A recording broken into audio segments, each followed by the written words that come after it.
नमस्कार आमी शुभ्रकांती चैटार्जी आमार यूट्यूब चैनल सेलेस्टियल इनबक्से प्रथमेई आपनादेर सकलके स्वागत जानाच्छि।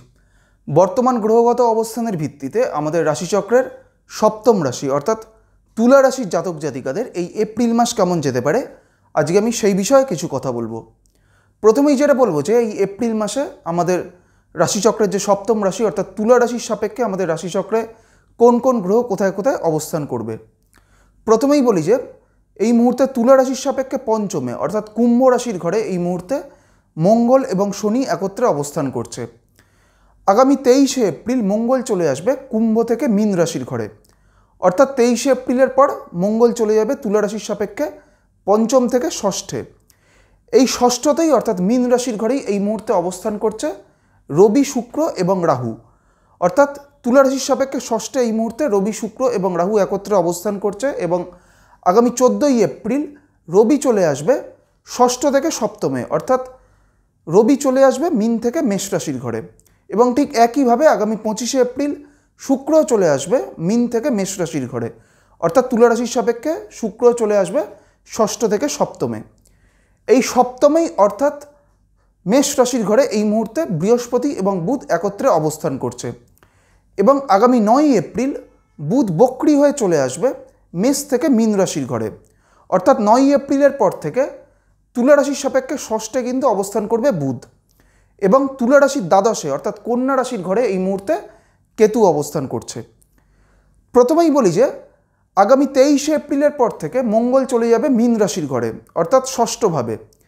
एई षष्ठ भावे किन्तु इतिमध्येई राहु अवस्थान करछे एबं 23 एप्रिलेर पर थेके मंगल एबं राहुर एकटा कनजांक्शन तैरी होबे बा मंगल बा राहुर एकटा সংযোগ তৈরি হবে এবং ষষ্ঠ ভাব থেকে যেহেতু আমরা যে কোনো ধরনের রোগ বা যে কোনো অসুখের বিচার করে থাকি এবং এই ষষ্ঠ ভাবেই যেহেতু মঙ্গল এবং রাহুর একটা সংযোগ তৈরি হবে সেই কারণে আগামী 23 এপ্রিলের পর থেকে তুলা রাশির জাতক জাতিকাদের যাদের মানে ব্লাড রিলেটেড কোনো ধরনের প্রবলেম মানে অলরেডি রয়েছে, যাদের কোনো ধরনের হাই ব্লাড প্রেশার রয়েছে বা ব্লাডে কোনো ধরনের কোনো কিছু সমস্যা রয়েছে বা কোনো ইনফেকশন রয়েছে তাদের ক্ষেত্রে কিন্তু এই 23 এপ্রিলের পরবর্তী সময়টা যথেষ্ট পরিমাণে কিন্তু সচেতন থাকতে হবে এবং এর পাশাপাশি 23 এপ্রিলের পরবর্তী সময়টা থেকে কিন্তু তুলা রাশির জাতক জাতিকাদের ডাইজেস্টিভ কোনো প্রবলেম বা হজম সংক্রান্ত কোনো সমস্যা তৈরি হওয়ার কিন্তু একটা সম্ভাবনা থাকবে। তুলা রাশির জাতক জাতিকাদের অর্থনৈতিক দিক থেকে বা আর্থিক দিক থেকে এই এপ্রিল মাসে 23 এপ্রিলের পর থেকে এই সময়টা কিন্তু মানে আর্থিক খরচের পরিমাণ কিন্তু অনেকটাই বাড়বে, কারণ রাহুর দৃষ্টি কিন্তু অলরেডি তুলা রাশির দ্বাদশভাবে রয়েছে এবং তুলা রাশির দ্বিতীয়পতি মঙ্গল যেহেতু 23 এপ্রিলের পর রাহু যুক্ত হবে সেই কারণে 23 এপ্রিলের পরবর্তী সময়টা কিন্তু তুলা রাশির জাতক জাতিকাদের আর্থিক দিক থেকে একটা ইনস্টেবিলিটি থাকবে এবং আর্থিক খরচও কিন্তু অনেকটাই কিন্তু তাদের বাড়বে। তুলা রাশির জাতক জাতিকাদের কর্মজীবনের দিক থেকে আগামী 14 এপ্রিলের পরবর্তী সময়টা থেকে কিন্তু একটা ভালো সময়, কারণ 14 এপ্রিল থেকে একাদশপতি রবি চলে আসছে মেষ রাশির ঘরে এবং এই একাদশপতি রবির দৃষ্টি থাকবে কিন্তু তুলা রাশির ওপরে আগামী 14 এপ্রিলের পর থেকে।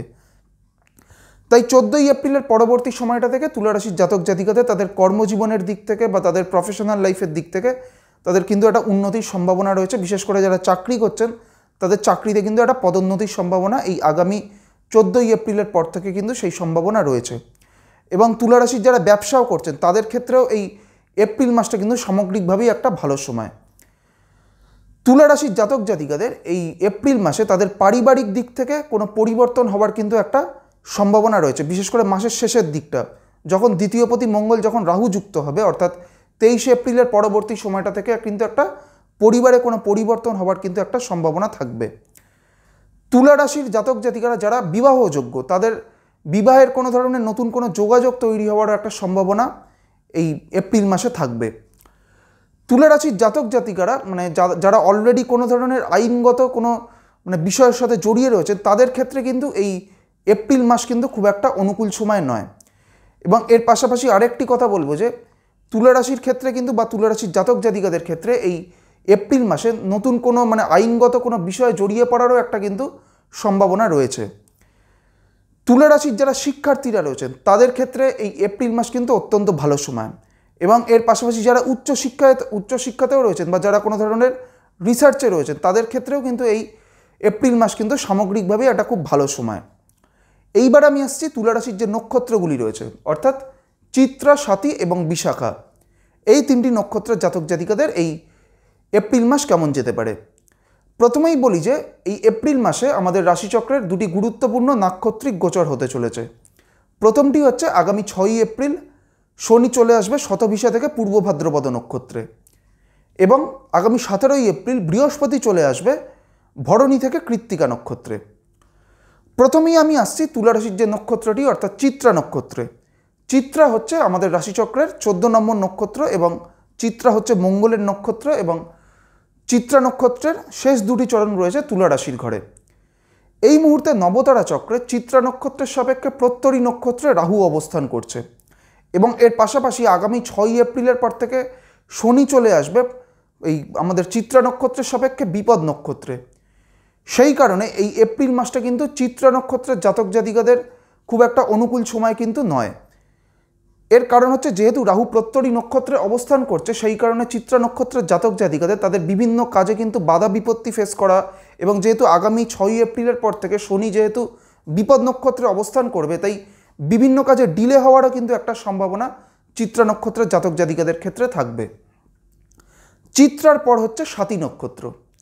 স্বাতী হচ্ছে রাহুর নক্ষত্র, এবং স্বাতী হচ্ছে আমাদের রাশিচক্রের 15 নম্বর নক্ষত্র। স্বাতী নক্ষত্রের ক্ষেত্রে বলবো যে স্বাতী নক্ষত্রের জাতক জাতিকাদের আগামী 17ই এপ্রিল অবধি সময়টা কিন্তু একটা ভালো সময়, কারণ এই সময়টা কিন্তু বৃহস্পতি স্বাতী নক্ষত্রের সাপেক্ষে সাধক নক্ষত্রে অবস্থান করছে। তবে 17ই এপ্রিলের পরবর্তী সময়টা থেকে যাদের স্বাতী নক্ষত্র, তাদের কিন্তু শারীরিক দিক থেকে কিন্তু একটা সমস্যা তৈরি হতে পারে। বিশেষ করে ব্লাড রিলেটেড যাদের কোনো ধরনের সমস্যা রয়েছে, যাদের স্বাতী নক্ষত্র, তাদের ক্ষেত্রে কিন্তু এই 17ই এপ্রিলের পরবর্তী সময়টা কিন্তু যথেষ্ট পরিমাণে সচেতন থাকতে হবে। স্বাতীর পর হচ্ছে বিশাখা নক্ষত্র। বিশাখা হচ্ছে বৃহস্পতির নক্ষত্র, এবং বিশাখা হচ্ছে আমাদের রাশিচক্রের 16 নম্বর নক্ষত্র। এই বিশাখা নক্ষত্রের প্রথম 3টি চরণ তুলা রাশির ঘরে, এবং শেষ চরণটি রয়েছে বৃশ্চিক রাশির ঘরে। আগামী 6ই এপ্রিলের পর থেকে শনি চলে আসবে বিশাখা নক্ষত্রের সাপেক্ষে কর্ম নক্ষত্রে, অর্থাৎ পূর্ব ভাদ্রপদ নক্ষত্রে। পূর্ব ভাদ্রপদ হচ্ছে আমাদের স্বর্ণালী চক্রে বিশাখা নক্ষত্রের সাপেক্ষে কর্ম নক্ষত্র, এবং শনি হচ্ছে তুলা রাশি বা তুলা লগ্নের ক্ষেত্রে একটি রাজযোগকারী গ্রহ। তাই যেহেতু শনি চলে আসবে কর্ম নক্ষত্রে, এটা কিন্তু মানে যাদের তুলা রাশি বিশাখা নক্ষত্র, তাদের প্রফেশনাল লাইফ বা তাদের কর্মজীবনের দিক থেকে কিন্তু তারা একটা পজিটিভ রেজাল্ট পাবে। তাই কর্মজীবনের দিক থেকে কিন্তু বিশাখা নক্ষত্রের জাতক জাতিকাদের আগামী 6ই এপ্রিলের পরবর্তী সময়টা কিন্তু একটা সামগ্রিকভাবে ভালো সময়।